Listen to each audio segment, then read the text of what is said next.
Good morning. Well done. I am Deborah Gray Boyd, and I am happy to serve this congregation as treasurer and ex officio member of your board of trustees. My pronouns are she, they. Thank you for joining us both in person and online. Please scan the QR code on the screen and let us know that you are here. Get a digital version of the online order of service and find our donation page. If you are visiting with us this morning, welcome. We have a first-time visitor gift for you at the greeter table, and one of our beloved volunteers will be available in Sloter Lounge, the glass enclosed room at the back corner of the worship center, to share our getting to know UU information. Whether this is your first time visit or your 500th, you are welcome. And we would like to have you learn more about us and our community and what we believe at First Unitarian Universalist Church of Columbus. We have more than a few announcements, so please buckle up. Here we go. The Interfaith Association of Central Ohio, IOCA, is holding their 8th annual Interfaith Prayer Gathering and Potluck here today, and you are invited. The doors will open at 3:30 and with a service at 4 p.m. Potluck immediately to follow. The theme is living our faith and spirituality with our heads and hearts and hands. Please bring a vegetarian dish that serves about 8 people. There is a lot of music in our shared future. The December 8th concert has been rescheduled for March the 23rd. However, save the date for Carpe Diem String Quartet Around the Holidays concert on December the 16th. Check Friday news or link to purchase tickets with a $10 discount. Music Sunday is December the 17th during worship, and both of our choirs will sing the Christmas portion of Handel's Messiah. This is your last chance to join the Grief Recovery Method program, which meets from 1 to 3 on Mondays in Sloter Lounge, except for Christmas and New Year's Day, when they will meet on Wednesdays, with a final meeting on January the 15th. Please see Reverend Kathleen Fowler today if you would like to join this special group. Getting through the holiday season may be difficult because of sadness or grief in your life. We invite you to attend the 7th annual Sorrow of the Season service on Sunday, December the 10th, 2023 at 5 p.m. in the Worship Center, presented by our longtime member, David Mayware, and Reverend Susan McChrystal and Kathleen Fowler, and Reverend Dr. Terasa Cooley. A quick message from your nominating committee. We are self-governed, surprise, surprise. So we are recruiting members to be part of our leadership team. Please see a volunteer in Beach Hall after the service if you or someone you may know might be a good candidate for moderator, board, or the nominating committee. I now invite you to join in our opening hymn in the teal hymnal and on the screen. Please rise as you're willing and able, for morning has come.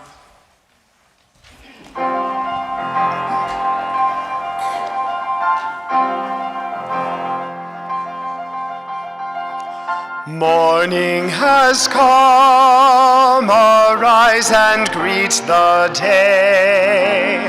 Dance with joy and sing a song of gladness.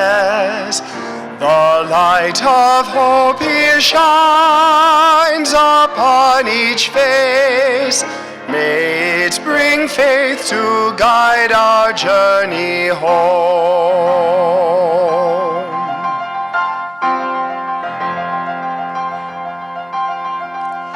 A new day dawns, once more the gift is given.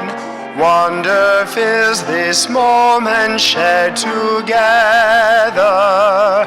The light of peace here shines upon each face. May it bring faith to guide our journey home.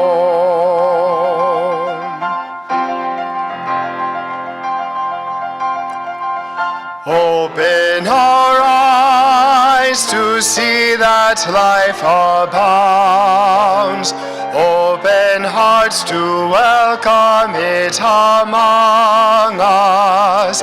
The light of love he shines upon each face. May it bring faith to guide our journey home.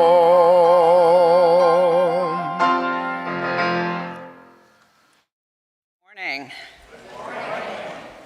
I'm the Reverend Dr. Terasa Cooley. I'm your developmental minister. I use she, her pronouns, and I welcome you here this morning. We begin this service by acknowledging that we gather on the ancestral lands of the Adena, Hopewell, Wyandotte, Miami, Seneca, Erie, and Cayuga people. We cultivate this awareness that concrete acts of solidarity, healing, and reparation can accompany our symbolic acknowledgments.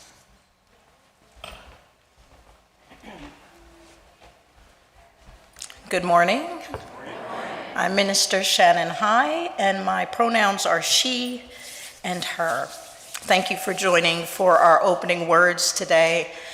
I would like for us to consider a tapestry in this piece.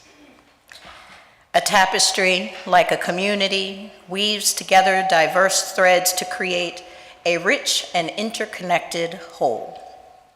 Each and every thread contributes to the overall beauty, just as every individual in the global community plays a unique role in shaping its collective identity and strength. As weavers of global peace, we should note extreme tension on any of the threads, or any sort of unraveling distorts the image. Similarly, discord, lack of communication, and conflict can distort communities, affecting their overall well-being and peace. Today, please consider our thoughts and actions to be contributions to the intricate design of the global tapestry.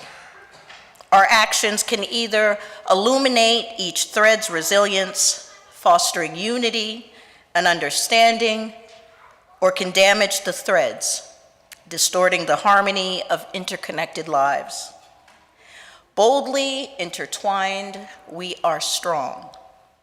Separate and apart, we will unravel.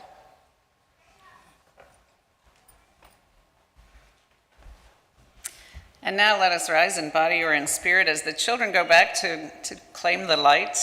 Let's greet one another and say hello on this gloomy morning. We need all the warmth we can get.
Or not. It is now time for our children to bring in the light.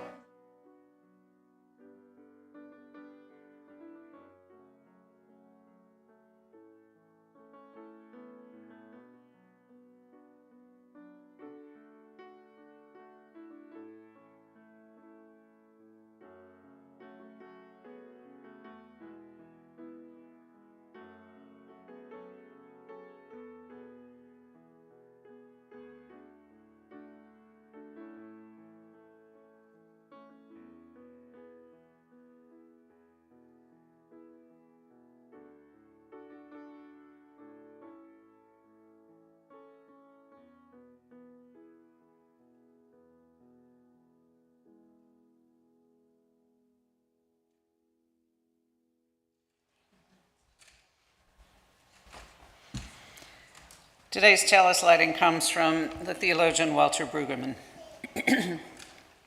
The prophetic tasks of the church are to tell the truth in a society that practices denial and express hope in a society that lives in despair. As we light this chalice, may we learn to live into this vision.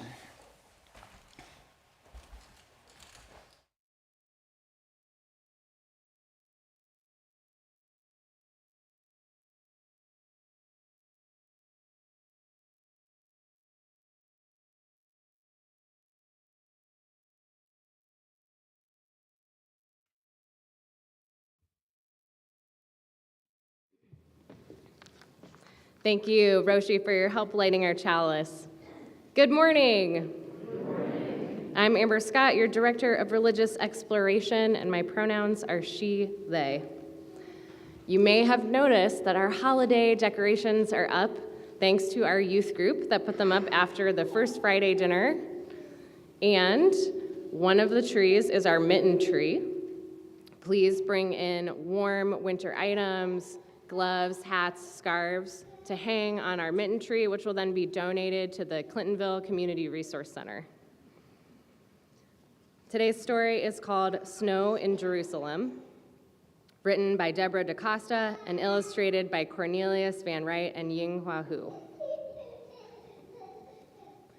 In the walled old city of Jerusalem, which some call the center of the universe, Avi waited.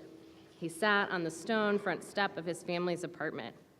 The silver mezuzah in the doorframe above him sparkled in the sunlight. Then he saw her, the small, plump cat with long, white fur. "Shalom, hello, little cat," he said softly. "I have some warm chicken for you."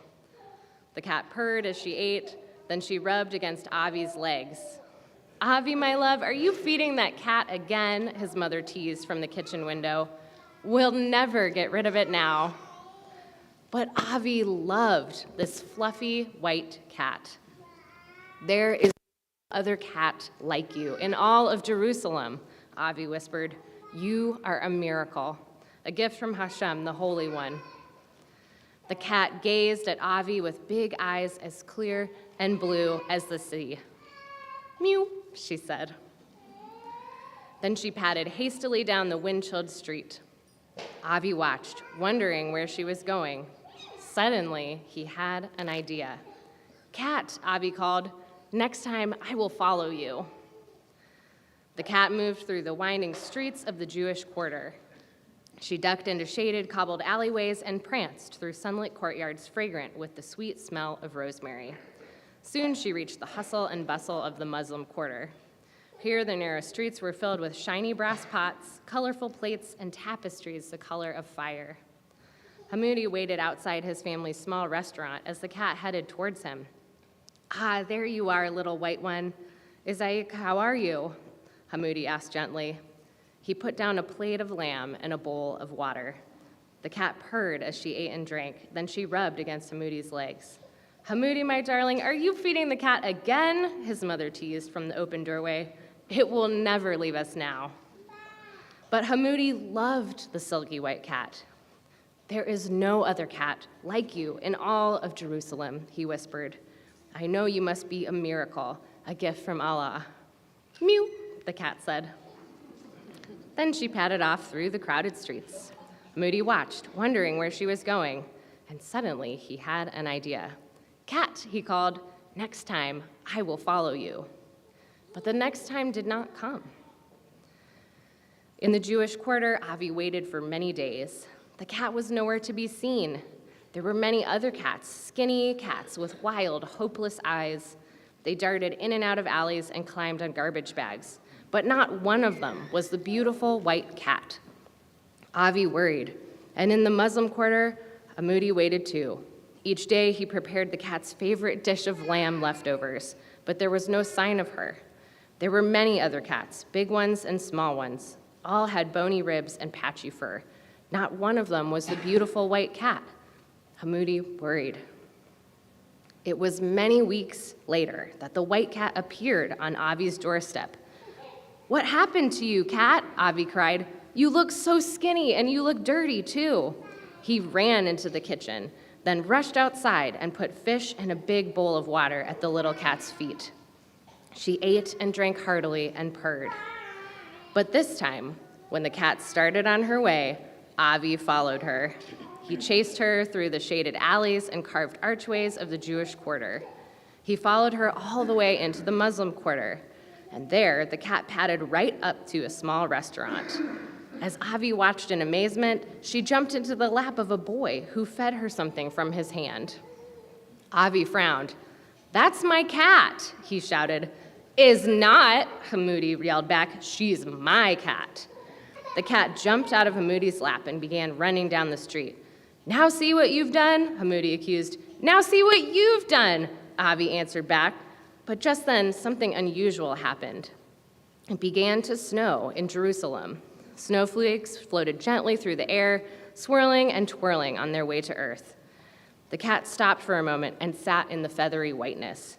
She sniffed the crisp, cold air. "My cat is getting all wet," Hamoudi said.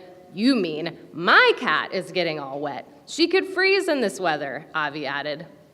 Hamoudi remembered how thin and scraggly the cat seemed when she was in his lap. "We better help her then," he said firmly. The boys ran together, but the cat rounded the corner and disappeared into the streets of the Christian quarter. They tried to follow her paw tracks, but the spinning snow erased them faster than they could be found.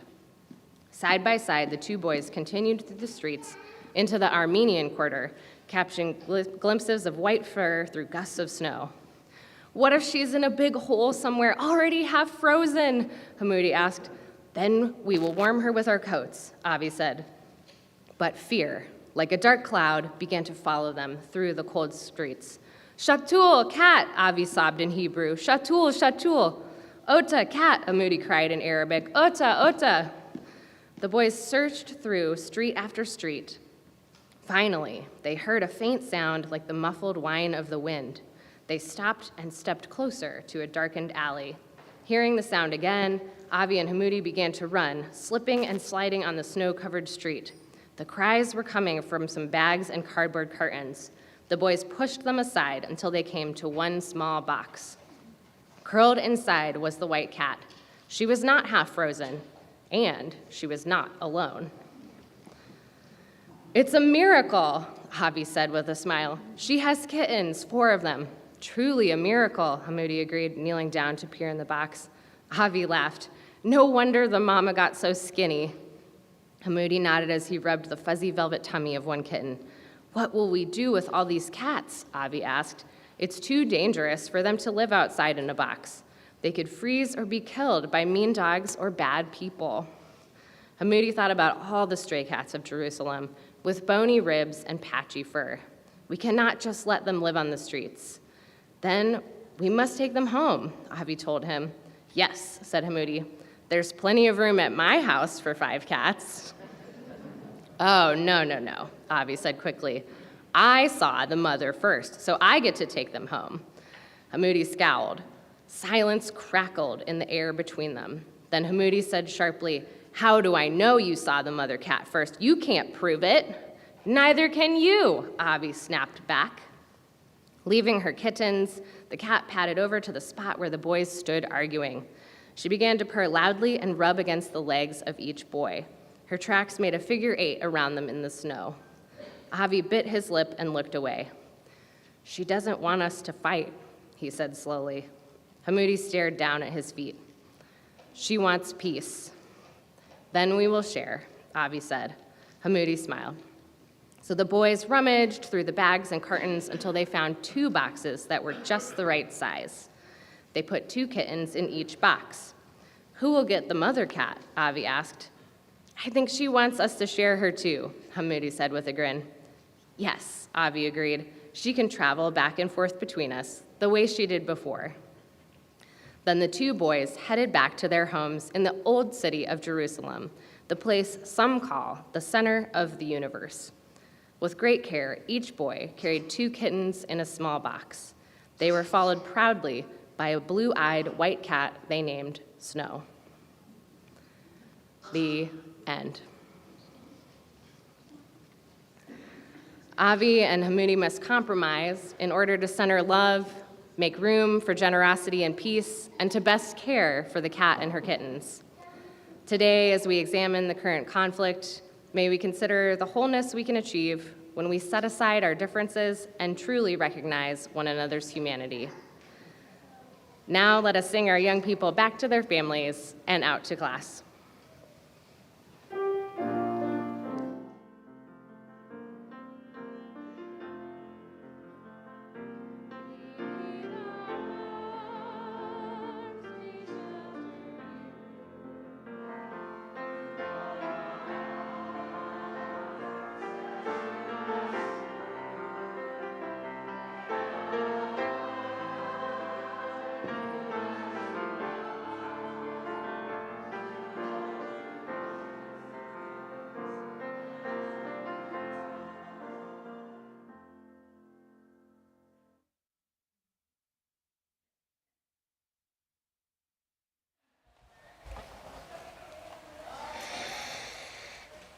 In the month of December, we will be dedicating our donations to the holiday appeal, which supports the work of this congregation.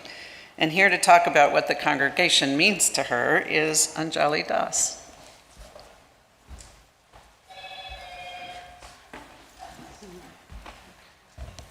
Good morning. My name is Anjali Das, and I've been attending First UU for about a year and a half, and my pronouns are she and her. First UU has been a source of connection, emotional expression, and self-discovery for me. I was raised by open-minded Indian parents who considered themselves culturally Hindu without being overly religious. We attended temple for major holidays and observed important traditions. Side note, if you have not been to a Hindu temple, you should, I highly recommend it.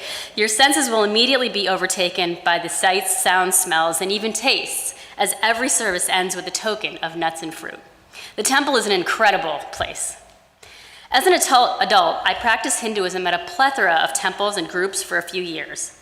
But as many of you who come from conservative religious backgrounds know, I struggled with the rules and decorum of the religion.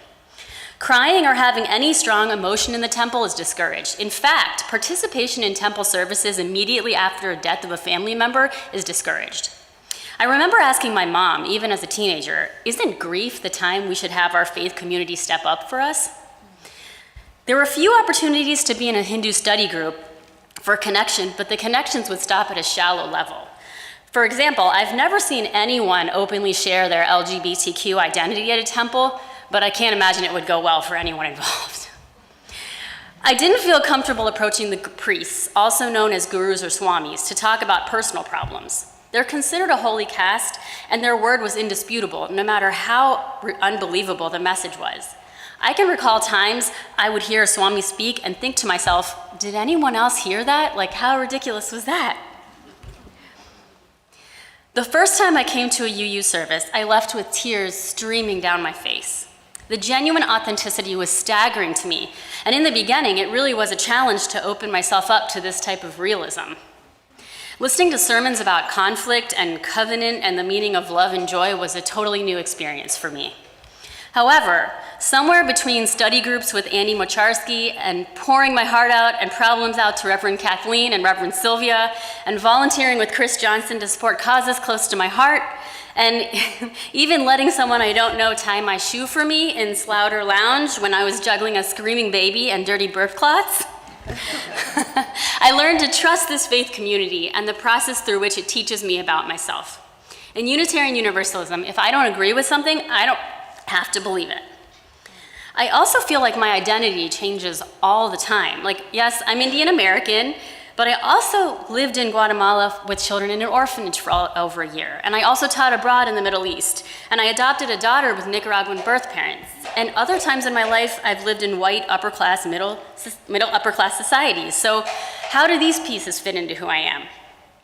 At First UU, everyone is allowed to be themselves, no matter what crazy, unique, beautiful mess that entails.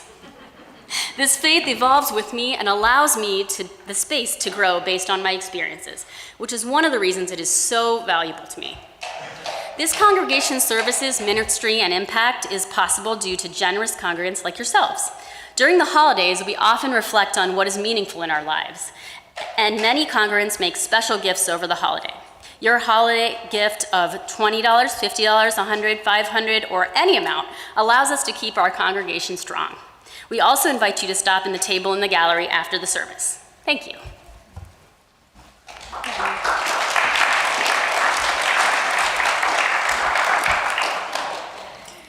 Please use the QR code found on the screen or in the order of service,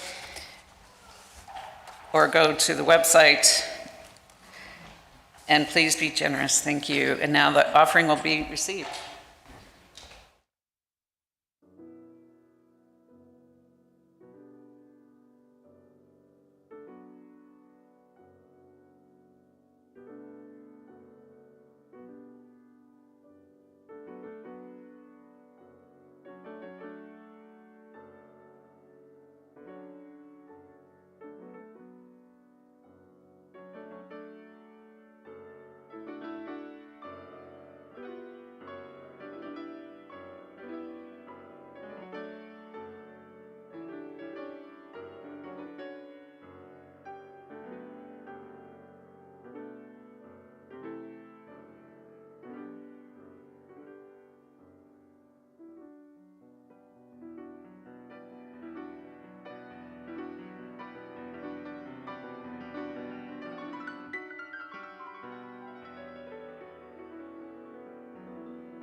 We have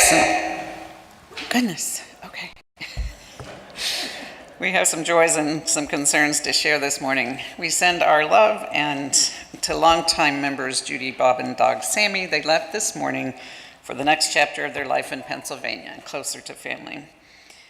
We send healing thoughts to James McClendon and Sue Vero. James is a patient at Riverside Hospital on the cardiac unit, hospitalized for congestive heart failure. He is improving, but would appreciate calls and visits at the hospital. And Sue fell on Thursday and broke her hip. She expects to go to rehab. So let us hold all of these spoken and unspoken joys and concerns in our heart in silence for a moment.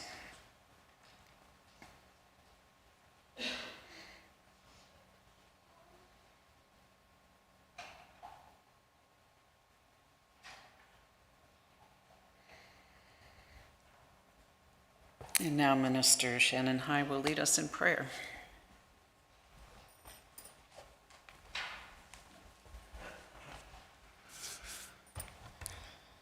All right, let's see. So, I wanted to try something this morning with regard to speaking a mantra into the universe to invoke peace. Individual peace, right? Because that's important. And then also, in today's time, global peace. Let's see here. I want to make sure that I do this correctly. Now, I'm going to start by saying this is a mantra that I was going to sing for you. I am still under the long COVID from a couple months ago, so my singing voice does not exist anymore. I'm sure you can hear me up here. I try to mouth most of the words when we're singing, so you can't hear me. So I'll start with this by explaining something about this word, this sacred sound in Hinduism, which is the sound Om. For many of you who do meditation, this may be something that you use as a foundation, a sacred sound that you use in order to invoke. It is considered by Hindu scripture to be the sound of creation. It's the original vibration of the universe. And it is said that from this first vibration, all other vibrations are able to manifest. So why don't we try to manifest peace this morning? So I'm going to be breathing this mantra. I'll be speaking it and not singing it. It's known as a peace, or in the Sanskrit language, a Shanti mantra. I'll need your assistance during this time. If you're able to breathe Om, like Om, Om, and I will speak the mantra over your amazing Om, okay? So let's try it and begin. Om,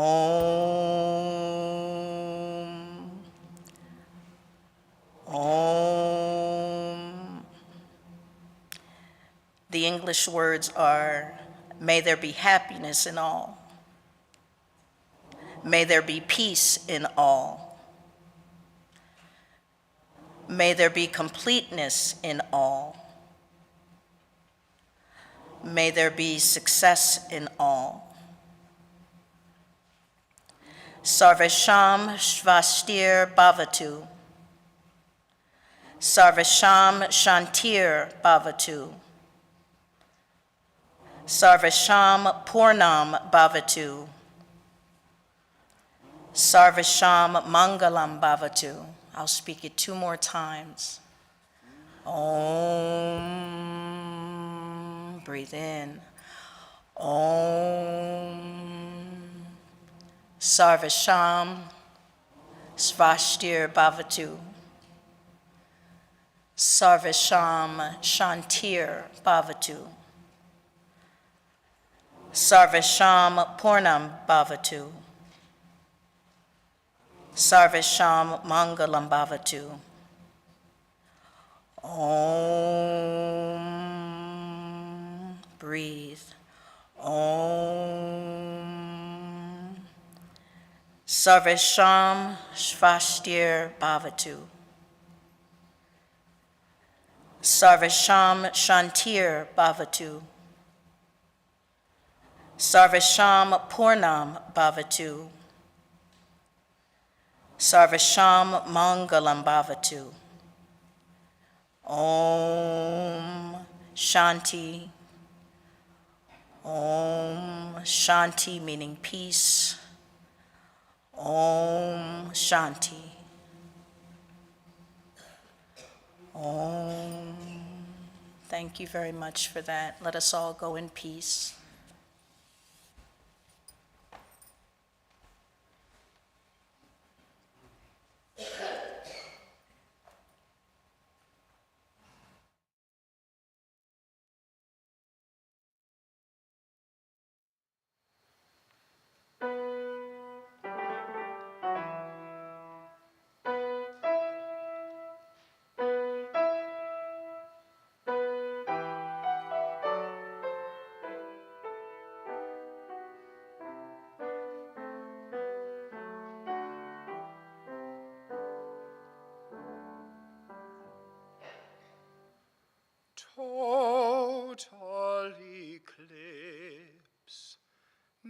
no sun, no moon, or dark,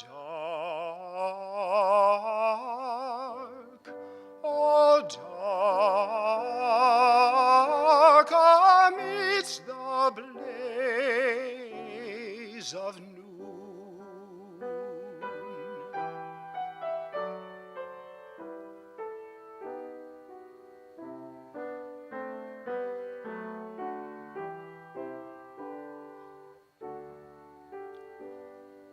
Oh,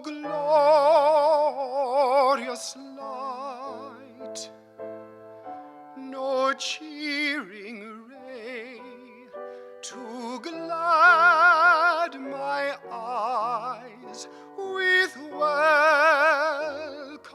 day. Total eclipse.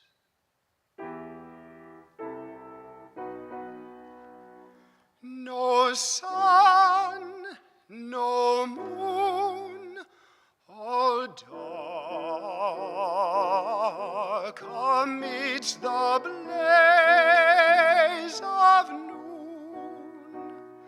Why thus deprived thy prime decree? Sun, moon, and stars are dark to me. Sun, moon, and stars, sun, moon, and stars are dark to me. Sun, moon, and stars, sun, moon, and stars are dark to me.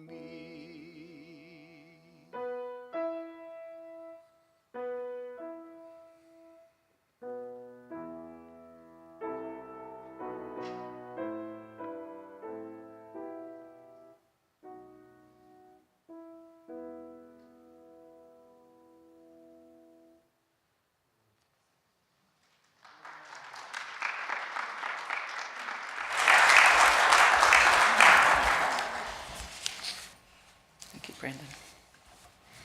Our reading today comes from Bayu Akamolafe. He says, "You see, when the world becomes too solid for nuance, when it hardens up and crystallizes into a binary that forces you to pick a side, compelling you to become intelligible to the hardness that creeps on its once loamy surface, cracks become the first responders.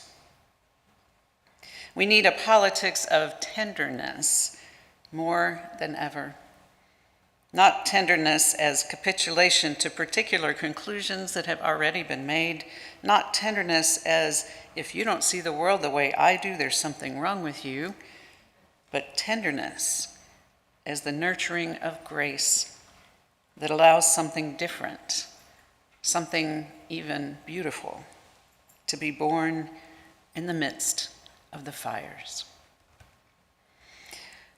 Let us stay seated as we join in singing "Come, Come, Whoever You Are," words found on the screen.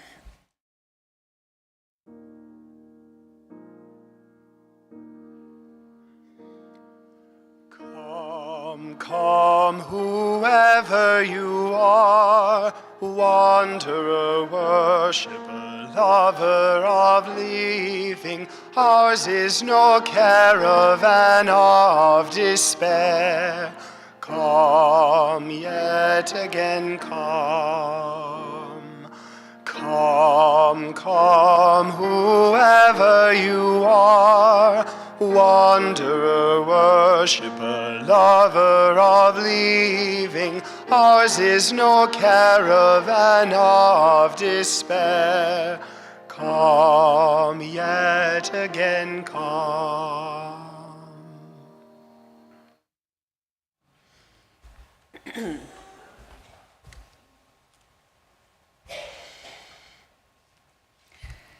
This is not the sermon I wanted to preach on the first Sunday of Advent in the Christian calendar, which typically asks us to focus our hearts on hope. It's not the sermon I wanted to preach in advance of Hanukkah, which is all about maintaining faith in the face of adversity. Hope and faith feel very hard to find right now. But as I told you several weeks ago, I visited Palestine and Israel, exactly 3 years before the Hamas attack took place on October 7th. And since that time, I've been reliving my experiences there, my heart breaking with every image of death and destruction. In the last weeks, I've been collecting article after article, blog post after blog post, reflection after reflection about how to make meaning of this devastation, hoping beyond hope that I will find something that will give me clear answers and a clear path. And of course, there is no such thing to be had in this unbelievably complex and entrenched struggle. But I still find that I must speak about this or I will burst. And of course, it is hard even to speak about because it triggers so much reactivity on all sides.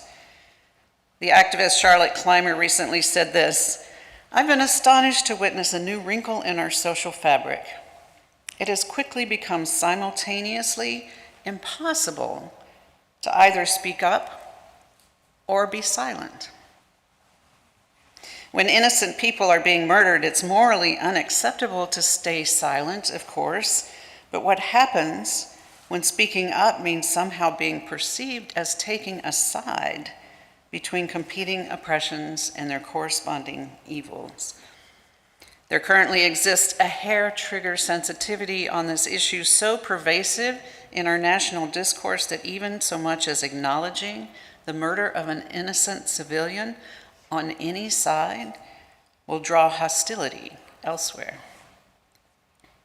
I've seen this phenomenon among my fellow clergy. The UU minister's Facebook page had to be taken down for 2 days because there was so much division and vitriol.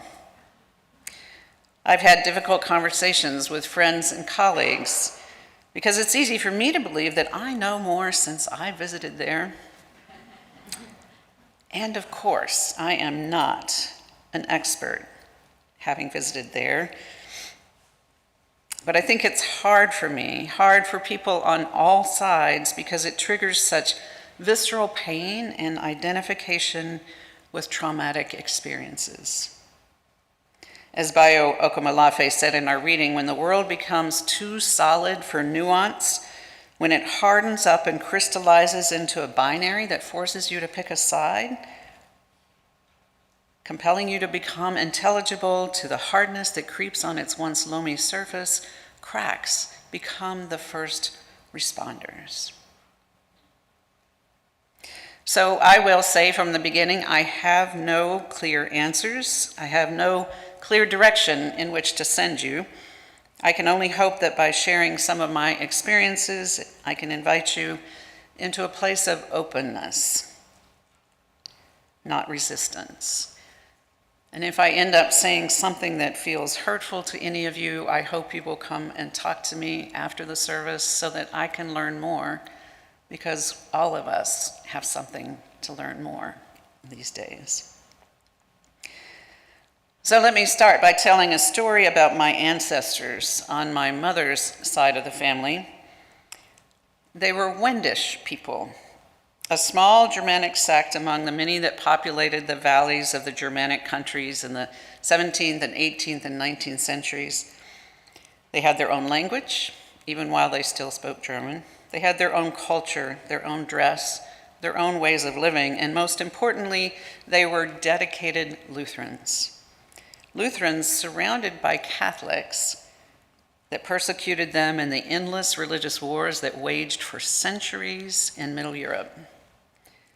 My ancestors told stories about seeing their relatives hanged from their front porch, an early form of lynching. Finally, in the mid-19th century, they had enough and decided to emigrate to new frontiers. They were one Lutheran congregation, but they were too large a group to fit into just one ship. So one ship went to America, to Texas. Another ship went to Australia, both claiming the free land grants that those two countries were offering.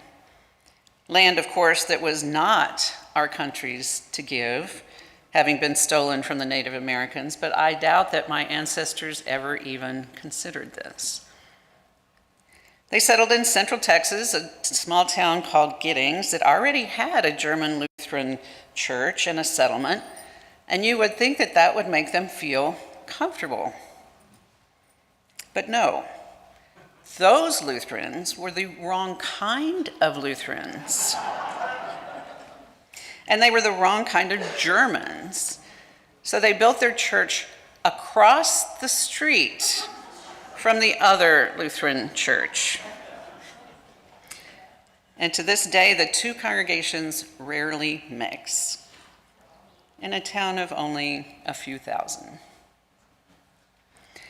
I tell you this story to show that there is something deeply human that often seems to happen when people flee persecution.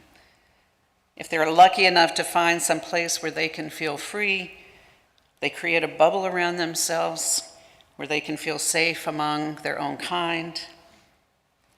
And even decades, indeed centuries later, many of my family still live in that bubble in Central Texas, few of them looking up to see the suffering in the other people surrounding them.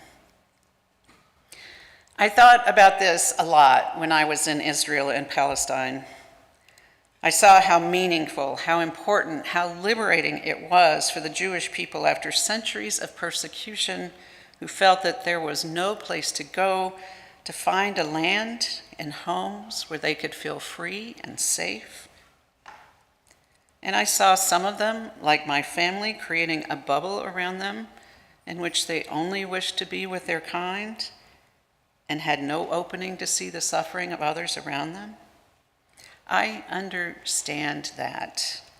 Again, there is something so deeply human in this response to trauma, even generation after generation removed from the actual trauma.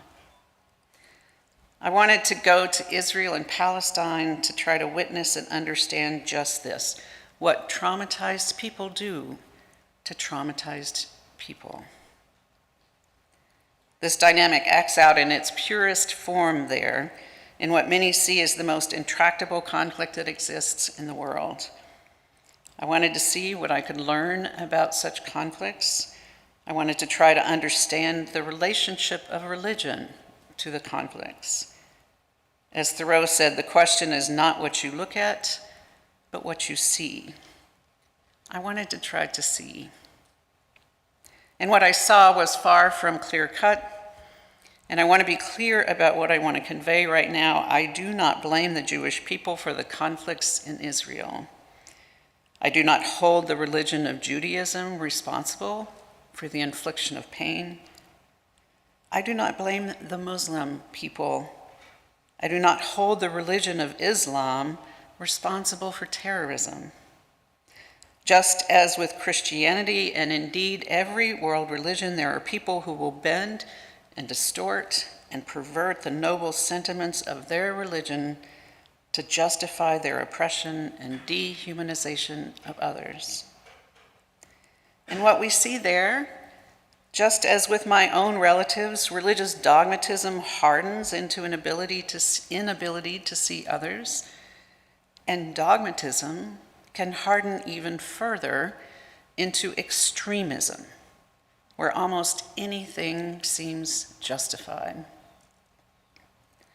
I also don't want to paint a wide brush of assuming that people within each group are the same. There are brutal Israeli soldiers, and there are kind Israeli soldiers who reflect deeply upon what they are required to do and try to protest those actions. There are brave and nonviolent Palestinian freedom fighters And there are Palestinians who have done horrifically violent things to innocent people, as we have just seen. There are Jewish Israelis who abhor what is happening in their name, and there are complacent and fearful Palestinians who will do only what is necessary to live their own lives. I'll show you some pictures that I took from this time. We started our trip in Jerusalem, where we could see the great and beautiful temples of all three religions, Jewish, Muslim, and Christian, temples that are tinderboxes of violence because of the various claims that they belong only to one group. Everywhere were soldiers with machine guns. Everyone was on edge, knowing that violence could erupt at any moment. The thing that was so clear to me when I was there was how the old city of Jerusalem was almost the only place where people of different faiths mixed. Just outside those walls were clearly distinct neighborhoods of Jews, Arabs, Armenian Christians that hardly ever mix. I met Jews who had never had a personal conversation with an Arab. Never. And vice versa. But I also met people who deliberately crossed those divides. Jewish soldiers who spoke up against the government and the settlers, extremist violence against Palestinians, an organization of people who had lost family members to violence, who came together as both Jews and Palestinians to try to reverse the narrative that the other was to blame. I met other groups, learning that they're not just Jews. These pictures are out of order, sorry. Okay. Something happened here. Sorry. There. No.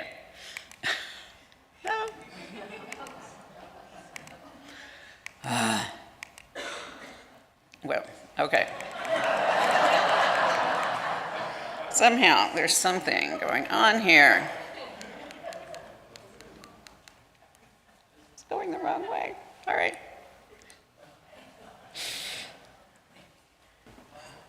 There's a back button as well. Okay. Back button. There. Okay. All right. One of the places that we visited was a Bedouin camp. And I learned that Bedouins in this part of the world are considered the untouchables of the Middle East. This particular camp of Bedouins lived over a sewage treatment plant because that was the only place they were allowed to live. This was a lovely young boy who helped prove that joy could be found even in the midst of great suffering. I visited the town of Nabi Saleh in the West Bank outside of Ramallah. Yeah, now we're in the right order. Okay. There in Nabi Saleh, I met the Tamimi family. Bassem Tamimi, here in this picture. No, that's not the right picture. We tried to do this. It's not anybody's fault. I think some are missing. Yeah, some are missing. Bassem Tamimi was the patriarch of a family of resistors who have become famous worldwide. The town that they lived in, the tiny town, contains a precious spring that Bassem's family had depended upon for over 400 years.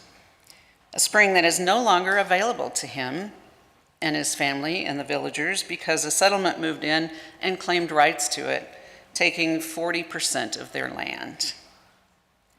So in 2009, he started a simple protest. He and his family and any who wished to join them would simply march down to the spring and stand there, non-violently, simply to show that they had a right to farm their own land. They were met with armed settlers and then Israeli soldiers who lobbed stones, tear gas, shot rubber bullets, and sometimes live rounds into the crowd. A small group of men and women and children. 25 of the villagers were injured on that first day, but they were not deterred. Every Friday they came, And every Friday since 2009, they have gone down the same road to the same spring to just stand there. Joined over time by international observers and advocates, including Jewish advocates, they continue to march. Basim has been held in jail 12 times, probably more since I've been there, for a total of 4 years of his life, and almost none of that time has he been charged with a crime. He has been beaten so badly that his brain came loose in his skull, and he was in a coma for 10 days. When he came out of his coma, he learned that his sister had been killed by a mob of settlers because she was standing outside of a jail yelling to try to reclaim her 14-year-old. His wife, Nariman, watched her brother die right in front of her from a round of live ammunition. Her brother was not there to join a protest. He was there to visit his sister, but he went outside to try to help when he heard a disturbance happening and was shot in the back. Basim's home, just as every home in the village, has been invaded by soldiers hundreds of times. Every one of their children has been gassed, shot with rubber bullets, beaten, and restrained. His youngest son is named Shalem, a name which you probably recognize means peace. And when he was little, he hated his name and begged for it to be changed because all he kept hearing is that his people would never gain peace. Their daughter, Ahed, we do have a picture of her. All right. I don't know what's happening. Anyway, their daughter Ahed had a stun grenade tossed in her face when she was 11 years old. Despite this, she's become one of the fiercest and most well-known faces of the resistors, having been filmed many times refusing, thank you, this is the picture.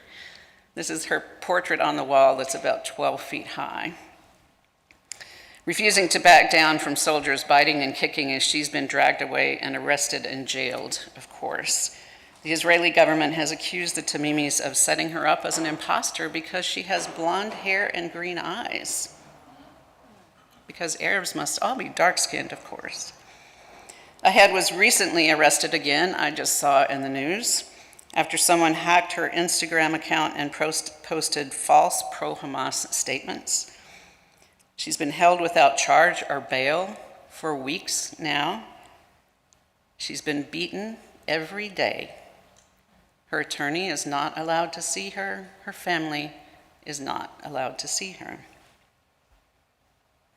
I tell this particular story at some length because it's the one that stays with me the most. These villagers who've dared to stand up to the occupiers and still have courage and faith and hope.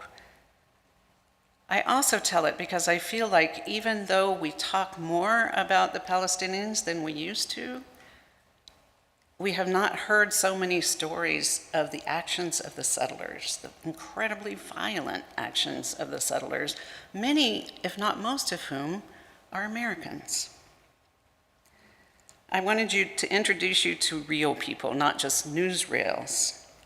I'll never forget something that Basim said to us: "Do not come here to feel sorry for us. We do not need your pity. We do not need your support. We do not need you to save us. We need you to understand the nature of injustice. We need you to see that we are all a part of the same system which keeps all of us from being free."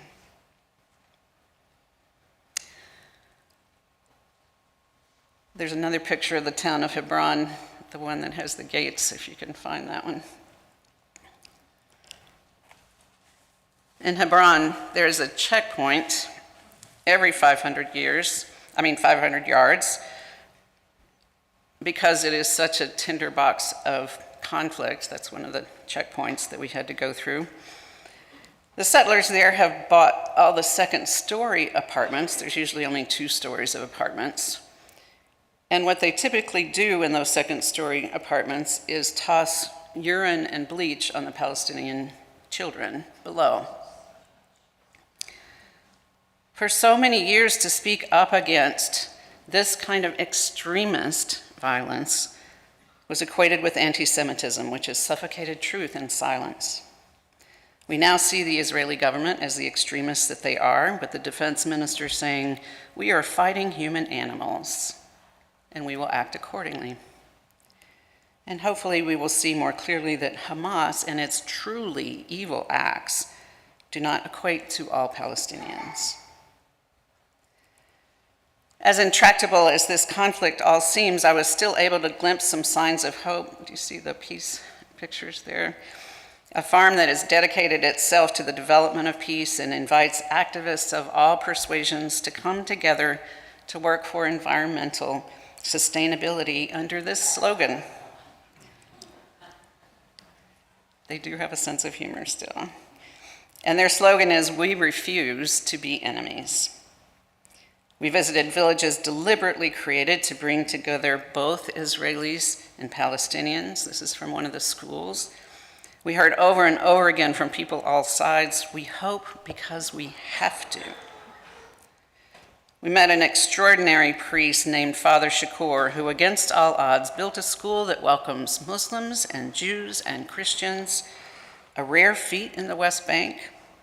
And he said this to us: "The land does not belong to the Israelis. The land does not belong to the Palestinians.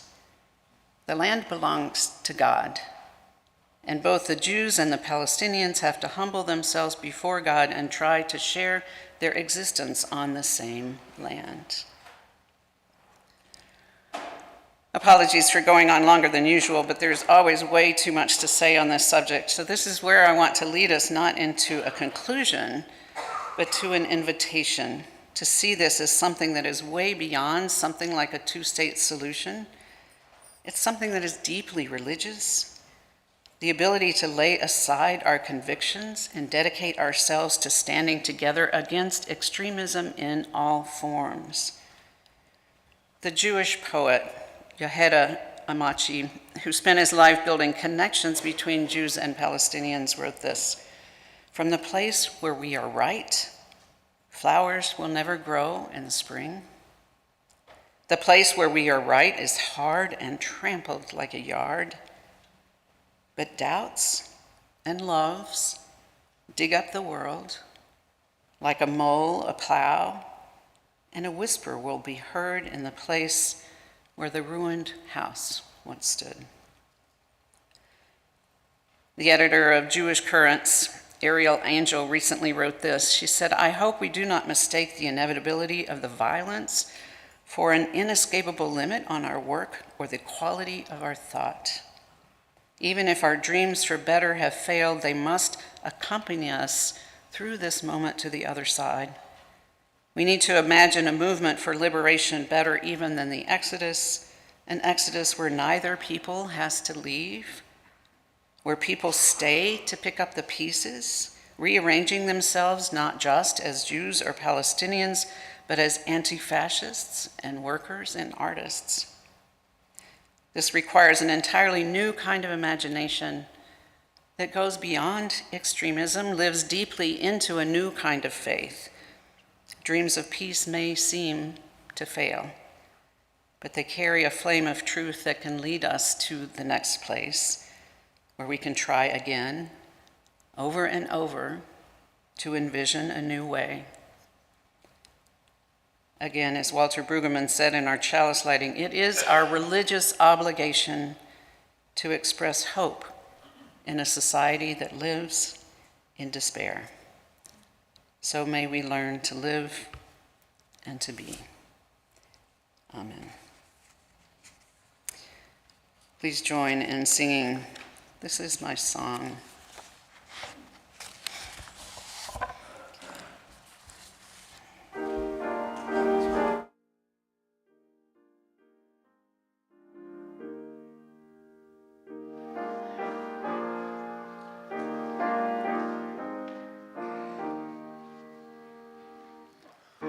This is my song, O God of all the nations, a song of peace for lands afar and mine.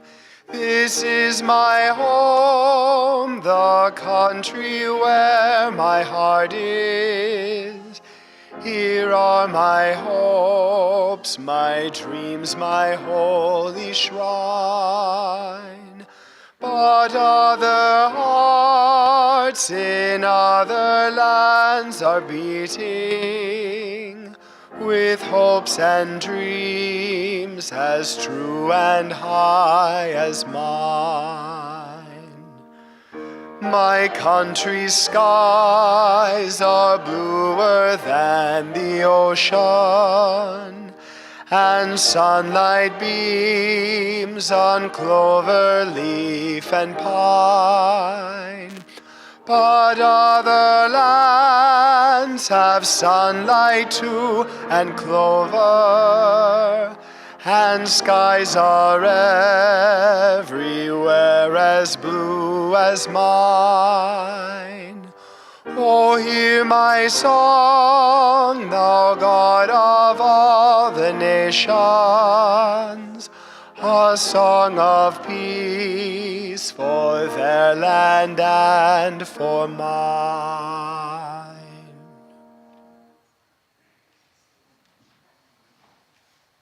Our benediction comes from Aurora Levins Morales, another Jewish poet. We cannot cross until we carry each other, all of us refugees, all of us prophets. No more taking turns on history's wheel, trying to collect old debts that no one can pay. The sea will not open that way. This time, that country is what we promise each other. Our rage pressed cheek to cheek until tears flood the space between, until there are no enemies left. Because this time, no one will be left to drown, and all of us must be chosen. This time it is all of us, or none.